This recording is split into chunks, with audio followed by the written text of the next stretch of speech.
कैसा लगा यहाँ के आप लोगों को? आप वही वाले बच्चे होंगे जो उस दिन कह रहे थे कि हम तो नोएडा शिफ्ट कर चुके हैं। आप में से कितने लोग नोएडा में ही रहते हैं अब? वाह। हाँ, अशोक नगर को अब तकनीकी तौर पर तो दिल्ली मानना पड़ेगा, ठीक बात है। एड्रेस तो दिल्ली का ही आता है। अशोक नगर कितना दूर है यहाँ से? 1 किलोमीटर पैदल लाने का रास्ता है? आप लोग पैदल ही आते हैं वहां से? आपकी उम्र में तो मतलब 1-2 किलोमीटर क्या होता है पता भी नहीं चलना चाहिए। और 1 किलोमीटर का मतलब है कि मैक्सिमम आपको 10-11 मिनट लगते हैं जाने में। 10 से 15 मिनट मैक्सिमम है ना। अगर आपकी स्पीड मतलब 6 की स्पीड थोड़ी ज्यादा होगी, पर 5 की भी स्पीड अगर हो तो 12 मिनट में आ जाते होंगे। तो अगर मुझसे कोई पूछे, नया बच्चा या उसके पेरेंट्स की हमारे बच्चे को नोएडा में पढ़ना, वो कहाँ रहे, तो क्या मैं उसको न्यू अशोक नगर बोल सकता हूँ? अच्छी जगह है। तो जो बच्चे न्यू अशोक नगर में नहीं रहते वो कहाँ रहते हैं? 15 में।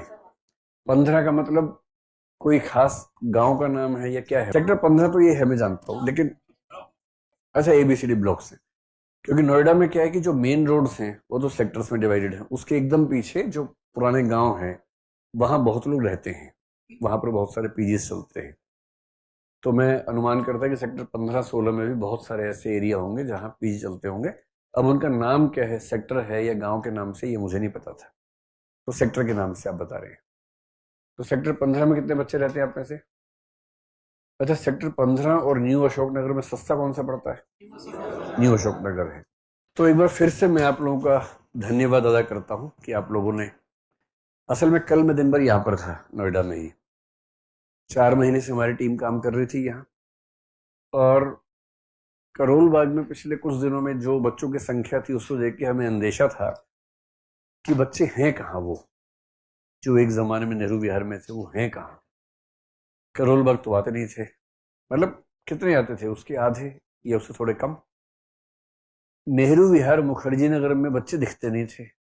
वहां के लोग बोलते हैं आजकल बच्चे दिखते ही नहीं है। हमें लगा गए कहाँ? करोल बाग में भी नहीं आ रहे, नेहरू विहार में दिख नहीं रहे हैं। तो हमने इसी भ्रांति में 4 दिन पहले वहां जब क्लास रखी, ज्यादा बच्चों को बुला लिया। लेकिन उस दिन मुझे समझ में आया कि नहीं, बच्चे हैं आसपास कहीं ना कहीं छुपे हुए हैं, लेकिन वो हैं। समय होने पर वो निकल के आते हैं अपनी अपनी गुफाओं से बाहर। जैसे कुंभ के मेले में बहुत लोग गुफाओं से निकल के आते हैं, कुंभ में नहाते हैं, फिर लौट जाते हैं। अब ऐसे ही कल हम जब यहाँ आए तो हमारी टीम बड़ी पसोपेश में थी कि बच्चे नोएडा आना पसंद करेंगे या नहीं करेंगे मुखर्जी नगर से। तो मैंने कहा आना ही चाहिए, क्योंकि करोल बाग में तो तेरे बच्चे नहीं आ रहे, तो हम ये मान सकते हैं कि वो नोएडा में आना चाह रहे होंगे। पर हम ये मान के चल रहे थे कि जितनी यहाँ की क्लासरूम की स्ट्रेंथ है, ये सेमिनार रूम है, बाकी क्लासरूम थोड़े छोटे यहाँ पर है, तो हमने ये मान लिया था कि लगभग 50% के आसपास बच्चे आएंगे। तो आज बच्चों ने वही सरप्राइज हमें दिया जो आपने दिया 4 दिन पहले। मैं जब सुबह 11 बजे पहुंचा यहाँ तो हंगामा हो रहा था, मतलब अच्छे वाला हंगामा, बुरे वाला नहीं। बच्चे ज्यादा आ गए थे। तो मैंने अज्यूम किया कि उनमें से कुछ बच्चे तमाशा देखने आए होंगे कि चलो चलो नोएडा में तमाशा है, आज देख के आते हैं। तो मैंने से हर क्लास में जाके मैंने पूछा, आप में से तमाशबीन कितने हैं भाई जो आज तमाशा देखने हैं? तो बोले नहीं, हम क्लास करने आए हैं और करेंगे हम। तो मुझे कल रात तक जो दुविधा थी कि नोएडा में बच्चे आएंगे नहीं आएंगे, वो दुविधा आज पूरी तरह से जड़ से खत्म हो गई। तो कल तक मैं ये कह रहा था कि हमें अनुमान है कि भविष्य में नोएडा हिंदी माध्यम का हब बनेगा। आज मैं ये घोषणा कर रहा हूं कि नोएडा हिंदी माध्यम का हब बन गया है। अब कोई दुविधा कोई कोई दूर दूर तक दुविधा नहीं। मतलब जिस क्लास में नेहरू विहार में मान लीजिए 200 बच्चे आते थे, करोल बाग में 100 रह गए, उसमें आज 350 बच्चे आए हुए थे। अनुपात बता रहा हूँ, परसेंटेज आप समझ सकते हैं। तो हमें अब दुविधा खत्म हो गई है और हम पूरी मुस्तैदी से अभी कम से कम 15-20 दिन तक मैं भी रोज यहाँ आऊँगा, हमारी पूरी टीम आएगी, मैनेजमेंट की भी। और कोशिश ये रहेगी, क्योंकि जब कुछ नया सेंटर बनता है ना, तो उस दिन एक शब्द है अंग्रेजी में, टीदिंग इश्यूज। टीदिंग इश्यूज का मतलब ये होता है जब बच्चे के दांत आने लगते हैं ना, बहुत खुजली होती है उससे दांत में। दांत तो आए नहीं, खुजली का हो रही है, मतलब जहां से दांत निकलते हैं वहां खुजली होती है। तो वो जो चीज मिलता है मुंह के अंदर रख के रगड़ने लगता है क्योंकि खुजली हो रही है, तो उसको प्लास्टिक की चाबियां देते हैं, प्लास्टिक के छल्ले देते हैं कि उससे रगड़े, क्योंकि वो तो कुछ भी चाकू मिलेगा उससे रगड़ देता है। तो इसको बोलते टीदिंग इश्यूज, थोड़ी परेशानी शुरुआत में। तो अंग्रेजी का मुहावरा है कि जब भी आप कुछ नया शुरू करते हैं तो वहां टीदिंग इश्यूज आते हैं। तो टीदिंग इश्यूज यही है, जैसे मार्कर नहीं रखा हुआ था क्योंकि पहली क्लास है ना। तो 2 4 5 7 दिन में यहाँ चीजें उतनी ही स्मूथ हो जाएंगी जितना नेहरू विहार में थी। पीजीज मेरा अनुमान है कि जैसे वहां थे वैसे यहाँ भी होंगे ही। मुझे ये पता लगा कि यहाँ के पीजीज में खाना भी देने की व्यवस्था होती है, शायद वहां पता नहीं ऐसा था या नहीं था।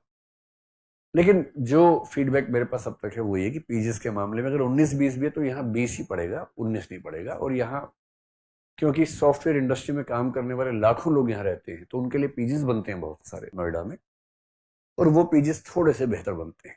एक तो यहाँ जमीनें सस्ती हैं, दूसरा डिमांड बहुत ज्यादा पीजीज की है, जमीनें ज्यादा हैं, तो यहाँ थोड़ा स्कोप ज्यादा है। वहाँ स्कोप कम था, छोटी सी बिल्डिंग थी 25 गज की, उसी में 4 फ्लोर हैं 5 फ्लोर हैं, तो थोड़ा सा मुश्किल था।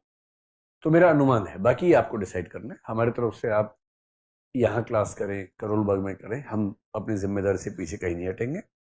लेकिन जो बात मैंने आपसे उस दिन भी कही थी आज फिर दोहरा रहा हूं, हमारी नजर में हिंदी माध्यम का मुख्य कार्यालय और मुख्य सेंटर कौन सा है? नोएडा है, और अंग्रेजी माध्यम का करोल बाग है। ठीक 1 महीने बाद नीचे मेंटरशिप लाइब्रेरी भी तैयार हो जाएगी और फिर हम फिल्म्स की मेंटरशिप पे यहाँ काम शुरू करेंगे। जो बच्चे नेहरू विहार मेंटरशिप में थे, इस बार की मेंटरशिप में हम नेहरू विहार का ऑप्शन दे ही नहीं पाए बच्चों को, करोल बाग का ऑप्शन दे पाए थे। अब वो ऑप्शन यहाँ पर देके उनको लेके आएंगे 1 जनवरी के आसपास, मेरे ख्याल से वो भी शुरू कर देंगे। ठीक है, यहाँ पीछे इस बिल्डिंग के कॉम्प्लेक्स में ही क्लासरूम के पीछे घास का बगीचा है बहुत बड़ा, देख ही लिया होगा आप लोगों ने, आपसे क्या छिपा है।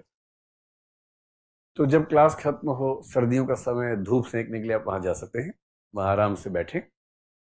इस जो बिल्डिंग के मालिकान हैं उनसे हमारी बात हो गई थी, तो वो खुश हैं कि बच्चे वहां बैठेंगे, लेकिन गंदा मत कीजिएगा, है ना।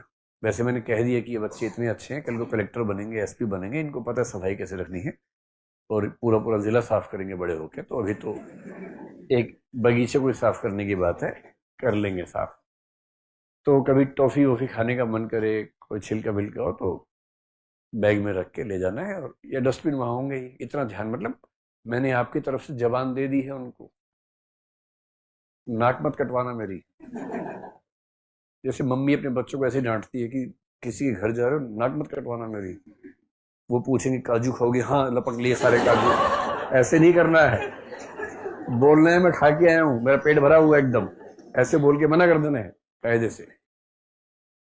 तो मैंने उसी तरह से आपकी तरफ से जबान दे दी है यहाँ के मालिकान को कि हमारे बच्चे बड़े सुशिक्षित, सभ्य, सुशील हैं, गंदगी का सवाल ही नहीं, बल्कि कुछ गंदगी देखेंगे तो साफ कर देंगे वो लोग, इतने अच्छे बच्चे हैं।